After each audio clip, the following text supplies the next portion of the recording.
Now, more than a week removed from his violent collision with Malcolm Stewart at the opening round of the Monsterenergy AMA Supercross season, Justin Barcia has offered a clearer picture of where he stands physically and mentally in the recovery process.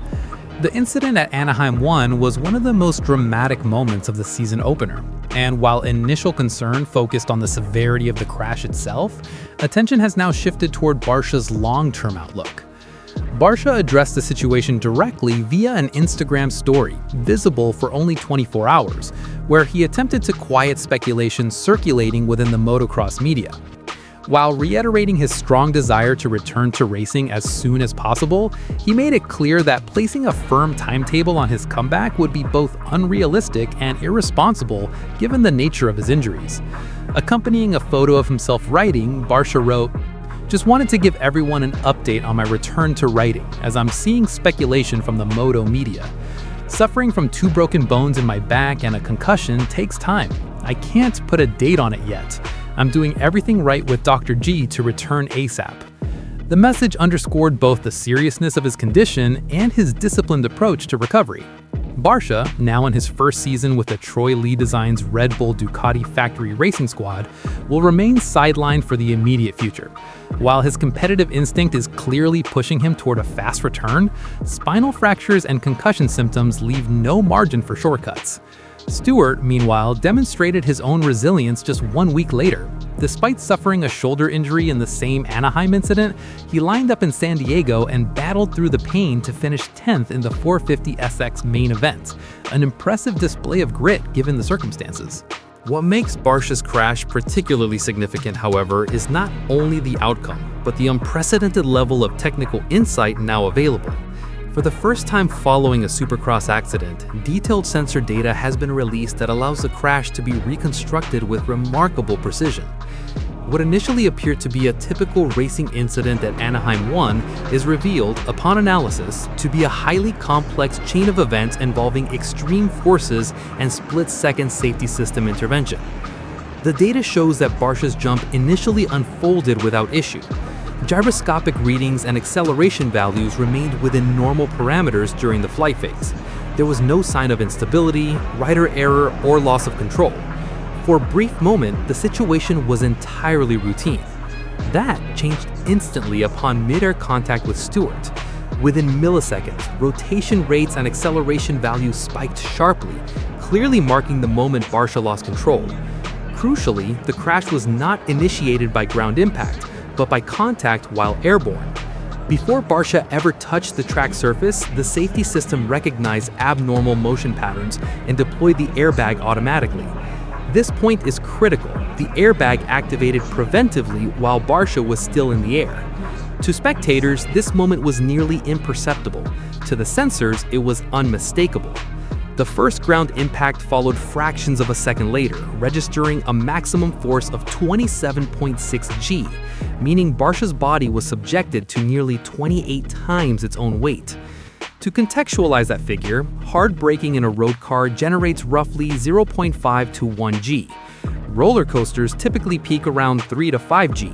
Even Formula 1 braking zones rarely exceed 6 G. In motorsports safety analysis, impacts above 20 G are considered extreme. Anything approaching or exceeding 30 G enters a potentially life-threatening range, depending on direction and duration. At 27.6 G, Barsha's crash firmly resides in the high-risk category. Without modern protective systems, the likelihood of catastrophic injury would have been dramatically higher. The data further reveals that the crash unfolded as a tumbling sequence rather than a single violent impact. Multiple rotational peaks and force spikes were recorded as Barsha and the motorcycle separated and rolled. While still dangerous, this distribution of energy across several movements likely prevented even worse outcomes. The entire crash sequence lasted approximately 2.7 seconds, after which the measured value stabilized.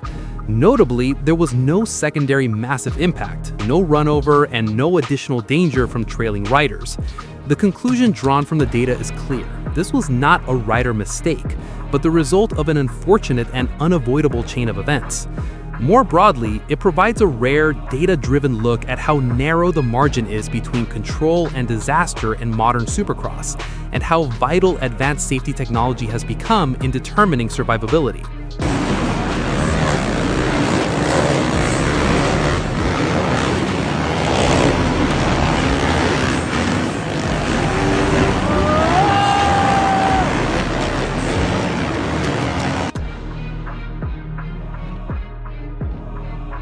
After the 450SX main event in San Diego, it was equally evident that Cooper Webb was not done processing the evening.